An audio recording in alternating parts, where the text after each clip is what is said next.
قرآن مجید نے کہا ہے اگر خسارے سے بچنا چاہتے ہو تو 4 کام کرو، ورنہ تمہاری زندگی روز بروز نقصان میں جاری ہے، خسارے میں جا رہے ہو، اصل مال بھی ضائع ہو رہا ہے۔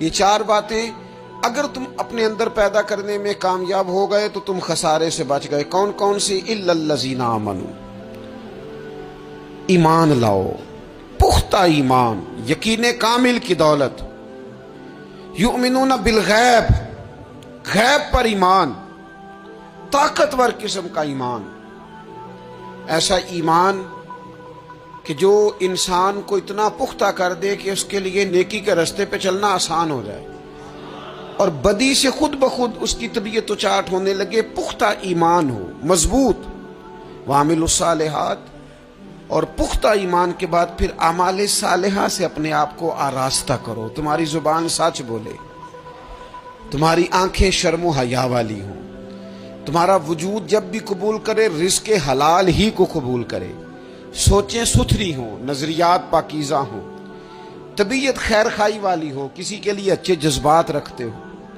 تمہارا وجود نفع بخش ہو، ہمیشہ کسی کا بھلا کرنے کی خواہش طبیعت میں مچلتی رہتی ہو۔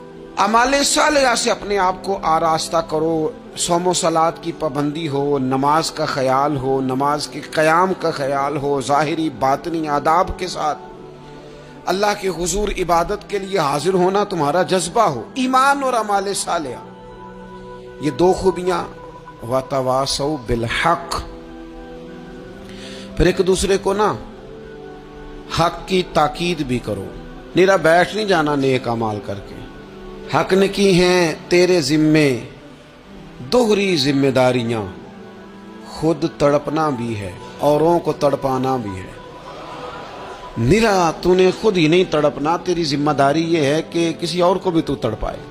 وَتَوَاصَوْا بِالْحَقِّ، تاکید حق کرنی۔ ہمارے اندر نا ایک بہت بڑا مسئلہ ہے، 2 حکم ہے شریعت کے، ایک ہے امر بالمعروف، ایک ہے نہی عن المنکر، نیکی کا حکم دینا اور برائی سے منع کرنا۔ میں نے دیکھا ہے کہ بڑی کمزوری پائی جاتی ہے، نیکی کی بات لوگ پھر بھی کر لیتے ہیں لیکن نہی عن المنکر،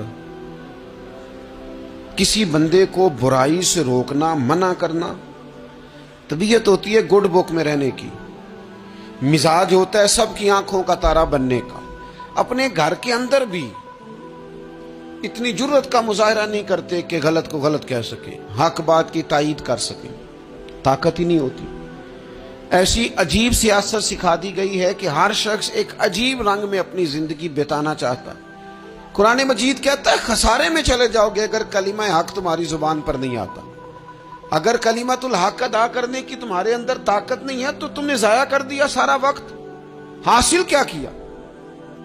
کہیں اگر اپنی برادری، اپنا قبیلہ، اپنا خاندان کسی موقع پر غلط ہے اور سامنے کوئی قبیلہ ٹھیک ہے تو آپ تائید کریں سامنے والوں۔ آپ کے اندر یہ اخلاقی جرت ہونی چاہیے کہ غلط کو غلط کہہ سکیں اور صحیح کو صحیح کہہ سکیں۔ نبی اکرم علیہ السلام نے فرمایا تم میں سے جو برائی دیکھے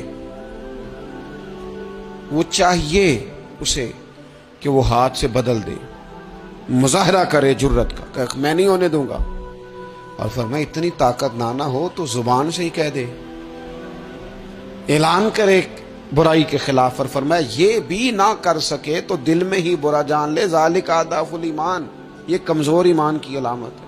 تو حق بات کا مزاج، او جی میں نے اپنی قبر میں جانا ہے، او میاں آپ کے ذمہ اللہ تعالیٰ نے قانون لگایا ہے، کنتم خیر امۃ اخرجت للناس تأمرون بالمعروف وتنہون عن المنکر، تم نے لوگوں کو بھلائی کا حکم دینا ہے اور برائی سے منع کرنا ہے۔ غلط کام ہو رہا ہو تو آپ غلط کو غلط ہی نہیں کہیں گے۔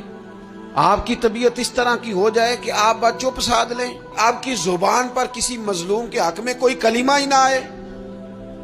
ایک بستی میں 2-3 لوگ بڑے نیک رہتے تھے اور باقی بستی ساری گناہوں میں، معاذ اللہ، اللہ کی نافرمانیوں میں، حدوں کو توڑنے میں مشغول تھی۔ اللہ کریم نے فرشتوں کو حکم دیا کہ اس بستی کو الٹ دو۔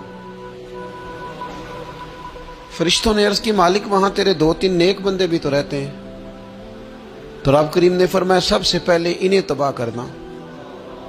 مالک نیکوں کو، پرہیزگاروں کو، فرمایا یہ کس طرح کے پرہیزگار ہیں، خود تو نمازیں پڑھتے رہے اور میری نافرمانی دیکھ کے کبھی ان کے ماتھے پر شکن تک نہیں آیا،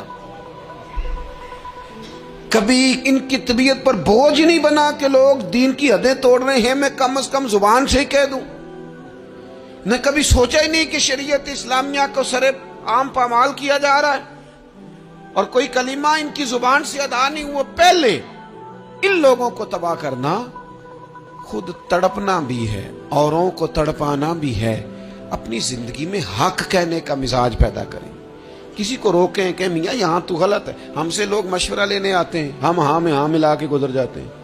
اگر آپ کو محسوس ہونا کہ سامنے والا بندہ جو آپ کے پاس بیٹھا ہے وہ بات درست نہیں کر رہا تو یہ جرأت پیدا کریں، اگرچہ حکمت سے کہیں، دانائی سے کہیں، اچھے جملوں کا چناؤ کر کے کہیں، لیکن اس کو کہیں، اس کو سمجھائیں کہ یہاں تو بھی غلطی پہ ہے۔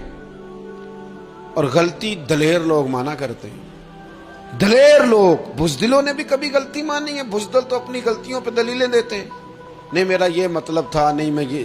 بزدل ساری زندگی کہتے ہیں میں ناکام ہوا فلانے کی وجہ سے، میں پیچھے رہ گیا فلانے کی وجہ سے۔ او خدا کے بندے تو بزدل ہے، اس لیے تو نہیں، اگر تو طاقتور ہوتا تو کم از کم اپنی غلطی تو اپنے کھاتے میں ڈالتا، تو اپنی غلطیاں بھی کسی کے کھاتے میں ڈال رہا ہے، یہ بزدلی ہے۔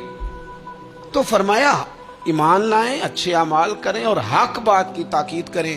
اچھا جب حق بات کی بات کریں گے تو یہ ہو نہیں سکتا پھر تکلیف نہ آئے، پھر مخالفت نہ ہو، پھر ساری دنیا ٹھیک ہے، یہ ممکن نہیں ہوتا۔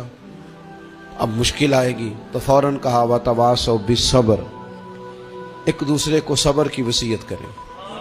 مشکل تو آئے گی، جب آپ حق بات کہیں گے تو کچھ لوگوں کے مفادات پر چوٹ بھی لگے گی، کچھ لوگ مخالفت بھی کریں گے۔ آپ کی زندگی اگر صبر و تحمل والی ہے تو آپ کوئی کام کر جائیں گے، آپ کوئی مشن اس کی تکمیل کر جائیں گے اگر مزاج میں صبر ہے، اور اگر صبر نہیں ہے، ٹھہراؤ نہیں ہے، چند قدم نہیں چل سکتے، تھوڑی دیر بھی آپ آگے کی طرف نہیں بڑھ سکتے اگر صبر نہیں۔ ایک تو یہ ہے نا کہ میرا کمپنی میں گزارا نہیں ہوتا، ایک تو یہ ہے نا کہ میرا دوستوں میں گزارا نہیں ہوتا، اور ایک تو یہ ہے نا میرا دفتر میں صبر نہ ہو، ذمہ داری سے کہہ رہا ہوں، صبر نہ ہو تو ماں باپ سے بھی گزارا نہیں ہوتا۔ میں ذمہ داری سے کہنے لگا ہوں صبر نہ ہو تو بیوی بچوں کے ساتھ بھی گزارا نہیں ہوتا۔ آپ کو صبر کرنا ہے۔ مجھے بتائیے چھوٹا بچہ ہے آپ کا، وہ چھوٹا ہے، اسے پتہ نہیں ہے، وہ کچھ ایسے کام بھی کرتا ہے جو غصے والے ہیں، تو کیا آپ اس بچے کو سزا دیں گے؟ نہیں، آپ صبر کریں گے، آپ سمجھیں گے کہ یہ مقام